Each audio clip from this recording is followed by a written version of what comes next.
Hello বন্ধুরা, আমি শাকুর নীল। এখন আমি করব ব্যাড অ্যাস রবি কুমার সিনেমাটার রিভিউ। আপনারা সকলেই জানেন হিমেশ রেশমিয়া, সানি লিওনি এবং প্রভুদেবার নতুন সিনেমা। এখন এই ছবিটা কিরকম কি হলো, ছবিটার গল্প কি? দেখুন, গল্প তো আপনি এই ছবির মধ্যে খুঁজতে গেলে পাবেন না। গল্প এই ছবির মধ্যে কিছু নেই সাচেস।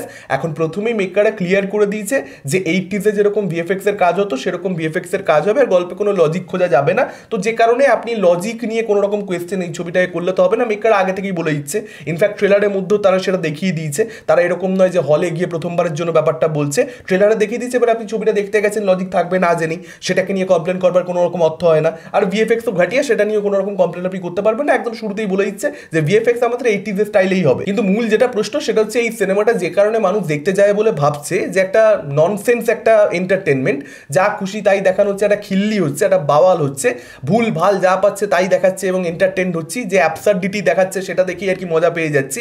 সেটা কি ছবির মধ্যে হচ্ছে? উত্তর হচ্ছে না। সেই জিনিসটাও কিন্তু হয়নি। সেই জিনিসটা যদি হতো, যদি সেইভাবেও এন্টারটেনমেন্টটা পেতাম, তাহলে বলতাম যে হ্যাঁ, একটা লেভেল অব্দি এই ছবিটা ঠিক আছে, চলো যেরকমই হোক না কেন, ঘাটিয়া হলো, সেই ঘাটিয়াটা আমাকে মজা দিতে পারছে, 2 ঘন্টা একটা কোয়ালিটি টাইম দিতে পারছে। এই ছবিটা কিন্তু সেটা করতে পারে না। এই ছবিটা কিন্তু প্রচন্ড বোরিং একটা ছবি হয়েছে। আপনি লু ব্রেক কেন, আপনি যদি স্লিপ ব্রেকও নিয়ে নেন, তাহলে এই সিনেমাটা দেখতে দেখতে আপনার কোনোই অসুবিধা হবে না। যে পয়েন্টে আপনি ঘুমাবেন, তারপর আপনি যখন ঘুম থেকে উঠবেন দেখবেন গল্পটা সেখানেই দাঁড়িয়ে রয়েছে। ম্যাক্সিমাম টু ম্যাক্সিমাম রবি কুমার 4টে ডায়লগ দিয়ে বেরিয়ে গেছে। হ্যাঁ, যে ডায়লগগুলো বলতে পারেন যে সেখানে একটা সার্টেন কাইন্ড অফ হিরোইজম রয়েছে, সেই ডায়লগগুলো শুনে একটু মজা পাওয়া যাচ্ছিল। কিন্তু এই যে ধরুন ডায়লগটা প্রোমোর মধ্যে শোনানো হয়েছে, কিংবা ট্রেলার বা টিজারের মধ্যে হোয়াট এভার কোথাও একটা ছিল যে তোর শরীরে অত রক্ত নেই যত আমি একবারে মুতে দিই, এই ধরনের যে ডায়লগগুলো, তা আমি কি আশা করব যে রবি কুমার সিনেমার মধ্যে বলবে যে রবি কুমারের 3টে বল আছে দুটো জায়গাতে?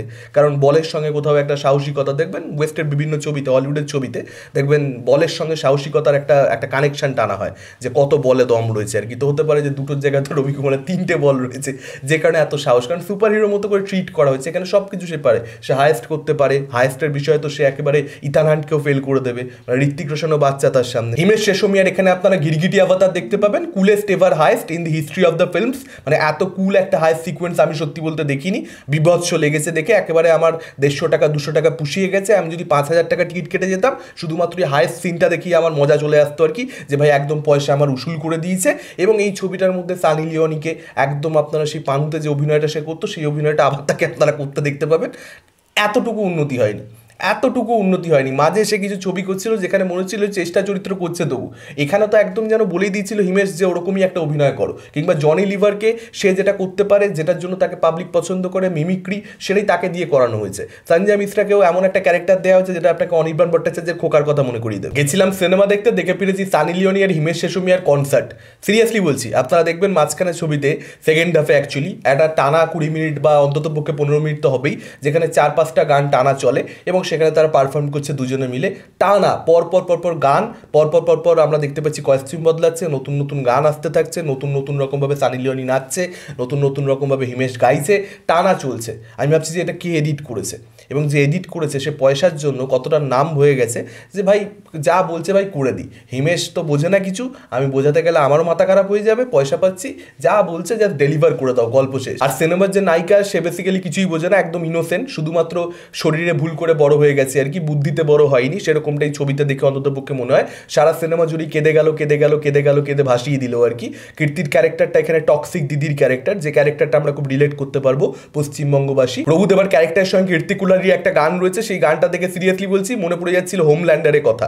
কেন বলছি আপনারা ছবিটা দেখলে বুঝতে পারবেন, যারা দ্য বয়েজ সিরিজটা দেখেছেন। অনেকেই দেখেননি আমি জানি, হোমল্যান্ডার ক্যারেক্টারটাকে অনেকেই চেনেন না, কিন্তু যারা দেখেছে তাদের হোমল্যান্ডারের কথা প্রচণ্ড পরিমাণে মনে পড়বে। একমাত্র ছবির মধ্যে যদি সত্যিকারে কিছু প্রশংসা করবার মতো থাকে, সেটা হচ্ছে প্রভুদেবার পারফরমেন্স। প্রভুদেবা কিন্তু কনভিকশনের সঙ্গে ক্যারেক্টারটা প্লে করে, কিছুই ছিল না ক্যারেক্টারটার মধ্যে, তবুও সে অভিনয় করে একটা লেভেল অব্দি নিয়ে গেছে, মানে ক্যারেক্টারটা অ্যাটলিস্ট এনজয়েবল হয়। যে অ্যাবসার্ডিটি সে করছে, যে ওভার দি টপ লাউড জিনিসপত্র সে করছে, দেখে সেটা মজা লাগে। কিছু জায়গাতে কিন্তু একমাত্র প্রভুদেবারই কিছু জোক কিন্তু ল্যান্ড করেছে। সাত সকালে ঘুম থেকে উঠে গেছি, তার মধ্যে এরকম একটা সিনেমা, একদম দিন বেকার শুরু হয়েছে, মাথা ফাতা নষ্ট হয়ে গেছে, মুড খারাপ হয়ে গেছে, তার মধ্যে এনার্জি নেই, সব কিছু মিলিয়ে মানে এই রিভিউটা ভালো করবো কী করে? একটা রিভিউ সেটা একটা স্ট্যান্ডার্ড থাকবার জন্য সিনেমাটার একটা বেসিক স্ট্যান্ডার্ড থাকতে হয়, যে আপনি ভুল খারাপ কি ঠিক হয়েছে কি ভালো করেছে আপনি আলোচনা করতে পারছেন, সেই ডিসকাশনটার জন্য একটা লেভেল দরকার ছবির। সেই লেভেলটাও তো ব্যাড অ্যাস রবি কুমারের নেই। কী হয়েছে, এটা কী বানিয়েছে, কেন বানিয়েছে, কেউই জানে না, কে এর টার্গেট অডিয়েন্স, কারা এই ছবিটা দেখতে পছন্দ করছে, আপনারা দেখতে পছন্দ করছেন? প্লিজ কমেন্ট করুন, জানান যে এই ছবিটার দর্শক আমি, তারপর বাকিরা বুঝে নেবে। বাকি হিমেশ রেশমিয়া একইভাবে ডায়লগ দিয়ে গেছে ক্রমাগত, একদম এক টোনে, ছবি প্রত্যেকটা ডায়লগ এক টোনে বলে গেছে ক্রমাগত। সেই ডায়লগগুলো ওয়ার্ক করেনি, সঠিক জায়গায় প্লেস হচ্ছে না। জাস্ট ডায়লগগুলো একটা লিখে দিলেই তো হলো না, সেটার মধ্যে একটা মাস এলিভেশন থাকলেই তো হলো না, সঠিক জায়গায় প্লেস করতে হবে, গল্পে প্রপার জায়গায় আসতে হবে, তবে গিয়ে ডায়লগটাতে মজা আসে, তবে গিয়ে ডায়লগটাতে কিক আসে। তো সেই ব্যাপারটা হচ্ছেই না। আর হিমেশ তো ভালো, দেখুন হিমেশ তো ভালো অ্যাক্টর নয়, সেটা বলবার অপেক্ষা রাখে না, নাচতে পারে না, কিছুই পারে না বেসিক্যালি, গাইতে পারে সেটাও নাকি সুরে। এবং ছবির মধ্যে তার যে গানগুলো রয়েছে সেগুলো সব থেকে বেশি ডিস্টার্বিং গান। শ্রেয়া ঘোষালের যে গানটা সেটা একমাত্র ভালো গান পছন্দ হয়েছে, সেই গানটাও মানে জাস্ট শুনে একটু আনন্দ পাচ্ছিলাম। হিমেশ আবার গান ধরে ফেললো, মানে বাল্লাই বাল্লে না কি যেন, ওয়াল্লা ওয়াল্লা কি যেন বালছাল করলো করে নিজের মতো চলে গেল। গোটা ছবি জুড়ে মানে ভুল ভাল যা পেরেছে তাই হয়েছে। এই ছবিটাকে নিয়ে মানে এত খারাপ ছবি হয়ে গেল না, তখন সেই ছবিটাকে নিয়ে আমি যে আলোচনা করব আমার সেই এনার্জিটা থাকে না। এটা ছিল আমার ওভারঅল মতামত। আপনাদের কি মতামত ডেফিনেটলি আপনারা সেটা আমাদের কমেন্ট করে জানাতে পারেন। এই ভিডিওটা ভালো লাগলে লাইক করতে পারেন, শেয়ার করতে পারেন। আমাদের চ্যানেল নতুন হলে চ্যানেলটাকে অবশ্যই সাবস্ক্রাইব করতে পারেন। আজকের মতন টাটা, চোখ রাখুন পরবর্তী ভিডিওতে।